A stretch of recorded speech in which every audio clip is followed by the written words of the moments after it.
ओम शांति। 25 नवंबर 2023। बाबा के महावाक्य। मीठे बच्चे ज्ञान की बुलबुल बन सारा दिन ज्ञान की टिकलू टिकलू करते रहो तो लौकिक और पारलौकिक माता पिता का शो कर सकेंगे। प्रश्न। कहावत है अपनी घोट तो नशा चढ़े, इसका भावार्थ क्या है? उत्तर। अपनी घोटना अर्थात बुद्धि योग इधर उधर ना भटका कर एक बाप को याद करना। एक बाप बुद्धि में याद रहे तो नशा चढ़े, परंतु इसमें देही अभिमान बहुत विघ्न डालता है। थोड़ी सी बीमारी हुई तो परेशान हो जाते हैं, मित्र संबंधी याद पड़ते हैं, इसलिए नशा नहीं चढ़ता। योग में रहें तो दर्द भी कम हो जाए। गीत। तूने रात गंवाई सो के। ओम शांति। यह सब बातें शास्त्रों में लिखी हुई हैं, एक दो को समझाते भी हैं। अनेक प्रकार की मतें गुरु लोग देते हैं। बहुत अच्छे अच्छे भक्त कोठरी में बैठ एक गौमुख कपड़ा होता है, उसमें अंदर हाथ डाल माला फेरते हैं। यह भी सिखलाया हुआ फैशन है। अब बाप कहते हैं यह सब छोड़ो। आत्मा को तो सिमरन करना है बाप का। इसमें माला सिमरने की बात नहीं। सबसे अच्छा गीत है शिवाय नमः का। इसमें ही समझाया जाता है तुम मात पिता हो। भगवान को ही रचता बाप कहते हैं। अब रचता कहा जाता है तो क्या क्रिएट करते हैं? जरूर यह तो सब समझते हैं, नई दुनिया ही रचेंगे। गाते भी हैं तुम मात पिता हम बालक तेरे। तो पहला ईश्वर सबका फादर ठहरा। फादर है तो मदर भी जरूर चाहिए। मदर के सिवाय क्रिएट कर ना सके। सिर्फ यह कोई नहीं जानते कि क्रिएट कैसे करते हैं। दूसरा, आपस में सब भाई बहन हो गए, फिर विकार की दृष्टि जा ना सके। एक मात पिता है ना, तो यह पॉइंट बहुत अच्छी है समझने और समझाने के लिए। तीसरा, जरूर बाप ने सृष्टि रची होगी। हम बालक थे, अब फिर बने हैं। 84 जन्मों का चक्कर पूरा होने के बाद फिर अब मात पिता के बने हैं। जिसका ही भक्ति मार्ग में गायन चलता है। मात पिता सृष्टि रचते हैं, उनके बालक बनते हैं, तो जरूर सुख घनेरे देते होंगे। यह कोई भी नहीं जानते कि परमात्मा मात पिता भी बनते हैं, टीचर भी हैं, सतगुरु भी हैं। हम ब्रह्मा की औलाद आपस में भाई बहन ठहरे, कहलाते भी हैं ब्रह्मा कुमार कुमारियां। उनको भी रचने वाला वह है। सुख घनेरे पाने के लिए मात पिता से राजयोग सीख रहे हैं। सुख घनेरे तब मिलते हैं जबकि हम दुख में हैं। ऐसे नहीं कि भविष्य सुख में आकर शिक्षा देंगे। जब हम दुख में हैं तब शिक्षा मिलती है सुख में जाने की। वही माता पिता आकर सुख देते हैं। एडम और ईव तो मशहूर हैं, वह भी जरूर गॉड की संतान ठहरे, तो गॉड फिर कौन। बच्चे यह तो जानते हैं कि बाप जो नॉलेज देते हैं यह सब धर्म वालों के लिए है। सारी दुनिया का उस बाप से बुद्धि योग टूटा हुआ है। माया घोस्ट बुद्धि योग लगाने नहीं देती है और ही बुद्धि योग तोड़ती है। बाप आकर घोस्ट पर जीत पहनाते हैं।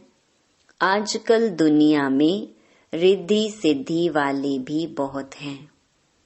यह है ही घोस्टों की दुनिया।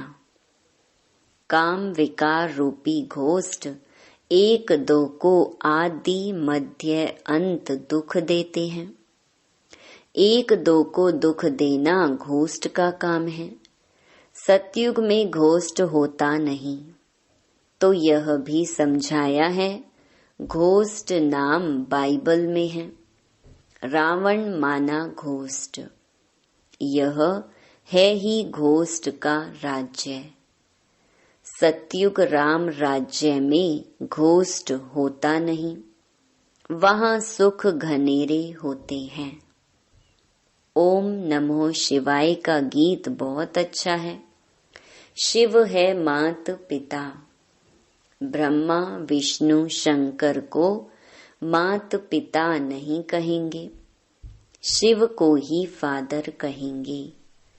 एडम ईव अर्थात ब्रह्मा सरस्वती यहाँ हुए हैं।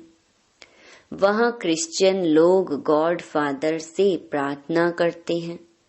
यह भारत तो मात पिता का गांव है, उनका जन्म ही यहाँ है।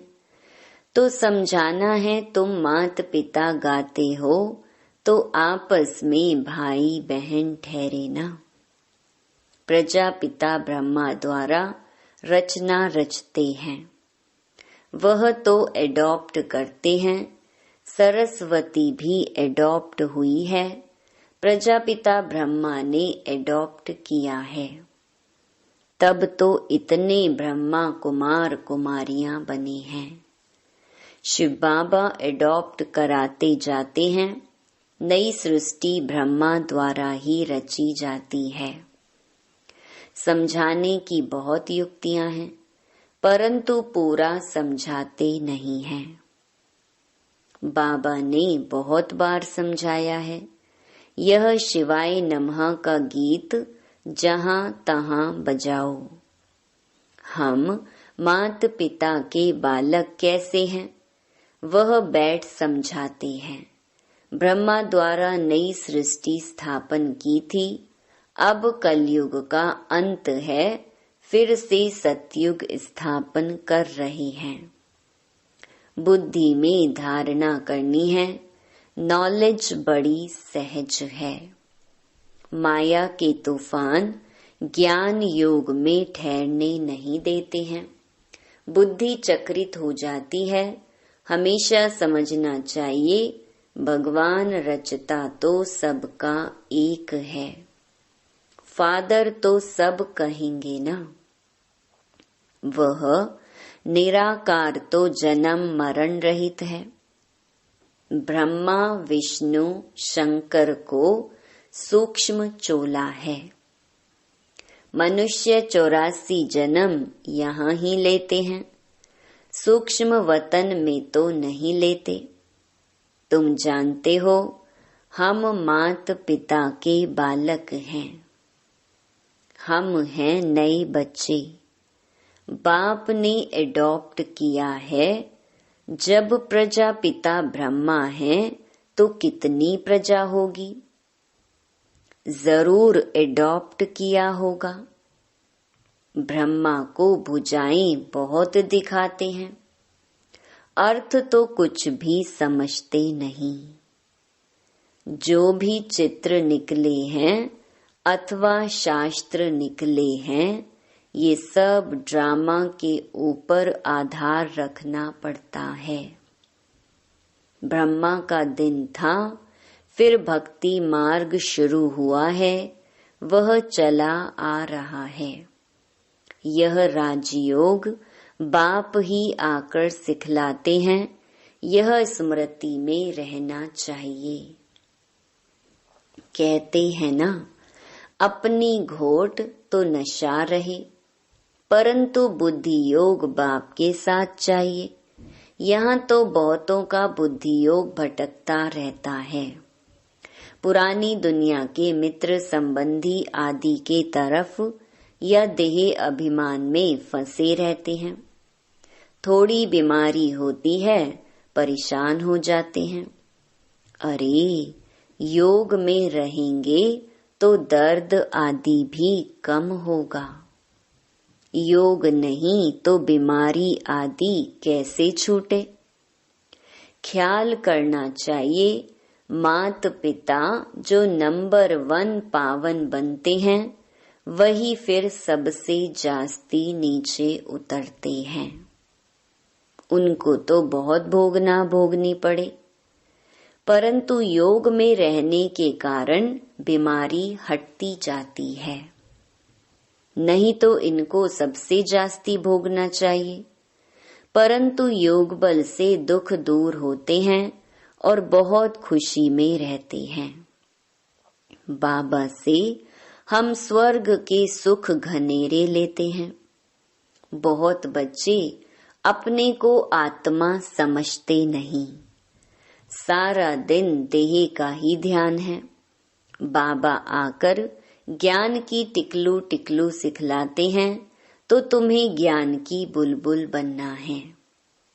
बाहर में बहुत अच्छी छोटी छोटी बच्चियां हैं, ज्ञान की टिकलू टिकलू करती हैं। भीष्म पितामह आदि को भी कुमारियों के द्वारा ज्ञान दिया है। छोटे छोटे बच्चों को खड़ा करना है। छोटे बच्चे लौकिक पारलौकिक मात पिता का शो करते हैं। लोक परलोक सुहेला होता है ना, तो लौकिक मात पिता को भी उठाना पड़े। यह भी तुम देखेंगे, छोटी छोटी बच्चियां माँ बाप को उठाएंगी। कुमारी का मान होता है, कुमारी को सब नमन करते हैं। शिव शक्ति सेना में सब कुमारियां हैं। भल माताएं हैं, परंतु वह भी कहलाती तो कुमारी है ना। कुमारियां बड़ी अच्छी अच्छी निकलेंगी, छोटी छोटी बच्चियां ही बड़ा शो करेंगी। कोई कोई छोटी बच्चियां बड़ी अच्छी हैं, परंतु कोई कोई में मोह भी बहुत है ना। यह मोह बड़ा खराब है। यह भी एक भूत है, बाप से बेमुख कर देता है। घोस्ट माया का धंधा ही है, परम पिता परमात्मा से बेमुख करना। यह ओम नमो शिवाय वाला गीत सबसे अच्छा है। इनसे ही अक्षर मिलते हैं, तुम मात पिता। अक्सर करके राधे कृष्ण के मंदिर में जोड़ा ही दिखाते हैं। गीता में श्री कृष्ण के साथ राधे का नाम है ही नहीं। श्री कृष्ण की महिमा अलग है, सर्वगुण संपन्न 16 कला संपूर्ण। शिव की महिमा अलग है। शिव की आरती पर कितनी महिमा गाते हैं, अर्थ कुछ भी नहीं समझते। पूजा करते करते थक गए हैं। तुम जानते हो, मम्मा बाबा और हम ब्राह्मण सबसे जास्ती पुजारी बने हैं। अभी फिर आकर ब्राह्मण बने हैं, उनमें भी नंबरवार हैं। कर्म भोग भी होता है, उनको तो योग से मिटाना है, देह अभिमान को तोड़ना है। बाप को याद कर बहुत खुशी में रहना है। माता पिता से हमको बहुत सुख घनेरे मिलते हैं। यह ब्रह्मा कहेंगे ना, बाबा से हमें वर्षा मिलता है, बाबा ने हमारा रथ लोन लिया है। अब बाबा तो इस रथ की खातिरी करेंगे। पहले तो समझता था मैं आत्मा इस रथ को खिलाता हूँ, यह भी रथ है ना। अब कहेंगे इनको वही खिलाने वाला है, इस रथ की संभाल करनी है। घोड़े पर साहेब लोग चढ़ते हैं तो घोड़े को हाथ से खिलाएंगे, कभी पीठ पर हाथ फेरेंगे। बहुत खातिरी करते हैं क्योंकि उन पर सवारी करते हैं। बाबा इस पर सवारी करते हैं तो क्या बाबा खातिरी नहीं करते होंगे? बाबा जब स्नान करते हैं तो समझते हैं हम भी स्नान करते हैं, बाबा को भी कराना है क्योंकि उसने भी इस रथ का लोन लिया है। शिव बाबा कहते हैं मैं भी तुम्हारे शरीर को स्नान कराता हूँ, खिलाता हूँ। मैं नहीं खाता हूँ, शरीर को खिलाता हूँ। बाबा खिलाते हैं, खाते नहीं हैं। यह सब किस्म किस्म के ख्यालात चलते हैं स्नान के समय, घूमने के समय। यह तो अनुभव की बात है ना। बाबा खुद ही कहते हैं बहुत जन्मों के अंत के जन्म में प्रवेश करता हूँ। यह अपने जन्मों को नहीं जानते हैं, मैं जानता हूँ। तुम कहते हो बाबा फिर हमको ज्ञान दे रहे हैं। वर्षा लेना है स्वर्ग का। सतयुग में तो राजा प्रजा आदि सब हैं। पुरुषार्थ करना है बाप से पूरा वर्षा लेने का। अब नहीं लेंगे तो कल्प कल्प मिस करते रहेंगे, इतना ऊंच पद पा नहीं सकेंगे। जन्म जन्मांतर की बाजी है तो कितना श्रीमत पर चलना चाहिए। कल्प कल्प निमित्त बनेंगे, कल्प कल्प वर्षा लेते आई हैं। कल्प कल्प के लिए यह पढ़ाई है, इसमें बहुत ध्यान देना पड़ता है। 7 रोज लक्ष्य लेकर फिर मुरली तो घर में भी पढ़ सकते हैं, बिल्कुल सहज कर देते हैं। ड्रामा तो बुद्धि में रहना चाहिए ना। इसको वर्ल्ड यूनिवर्सिटी कहा जाता है, तो कहाँ भी अमेरिका आदि तरफ चले जाओ, बाप से वर्षा ले सकते हो। सिर्फ 1 हफ्ता धारणा करके जाओ। भगवान के बच्चे हैं तो भाई बहन ठहरे ना। प्रजापिता ब्रह्मा हैं तो उनके सब बच्चे आपस में भाई बहन ठहरे। जरूर गृहस्थ व्यवहार में रहते आपस में भाई बहन होकर रहेंगे तो पवित्र हो रह सकेंगे। बहुत सहज है। अच्छा, मीठे मीठे सिकिलधे बच्चों प्रति मात पिता बाप दादा का याद प्यार और गुड मॉर्निंग। रूहानी बाप की रूहानी बच्चों को नमस्ते। धारणा के लिए मुख्य सार। पहला, स्वयं को माया घोस्ट से बचाने के लिए ज्ञान योग में तत्पर रहना है। मोह रूपी भूत का त्याग कर बाप का शो करना है। ज्ञान की टिकलू टिकलू करनी है। दूसरा, पढ़ाई पर पूरा ध्यान देकर बाप से वर्षा लेना है। कल्प कल्प की इस बाजी को किसी भी हालत में गंवाना नहीं है। वरदान, समय प्रमाण रूप वसंत अर्थात ज्ञानी व योगी तो आत्मा बनने वाले स्व शासक भव। जो स्व शासक हैं वह जिस समय चाहे रूप बन जाए और जिस समय चाहे वसंत बन जाए। दोनों स्थिति सेकंड में बना सकते हैं। ऐसे नहीं कि बनने चाहे रूप और याद आती रहे ज्ञान की बातें। सेकंड से भी कम टाइम में फुल स्टॉप लग जाए। पावरफुल ब्रेक का काम है, जहां लगाओ वहां लगे। इसके लिए प्रैक्टिस करो कि जिस समय जिस विधि से जहां मन बुद्धि को लगाना चाहे वहां लग जाए। ऐसी कंट्रोलिंग व रूलिंग पावर हो। स्लोगन, शांति दूत वह है जो तूफान मचाने वालों को भी शांति का तोहफा दे।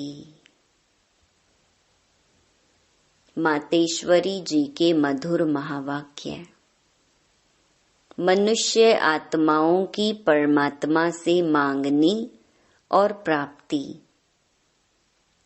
तुम मात पिता हम बालक तेरे, तुम्हारी कृपा से सुख घनेरे। अब यह महिमा किसके लिए गाई हुई है? अवश्य परमात्मा के लिए गायन है, क्योंकि परमात्मा खुद मात पिता रूप में आए इस सृष्टि को अपार सुख देता है। जरूर परमात्मा ने कब सुख की सृष्टि बनाई है, तभी तो उनको मात पिता कहकर बुलाते हैं। परंतु मनुष्यों को यह पता ही नहीं कि सुख क्या चीज है। जब इस सृष्टि पर अपार सुख थे तब सृष्टि पर शांति थी, परंतु अब वो सुख नहीं है।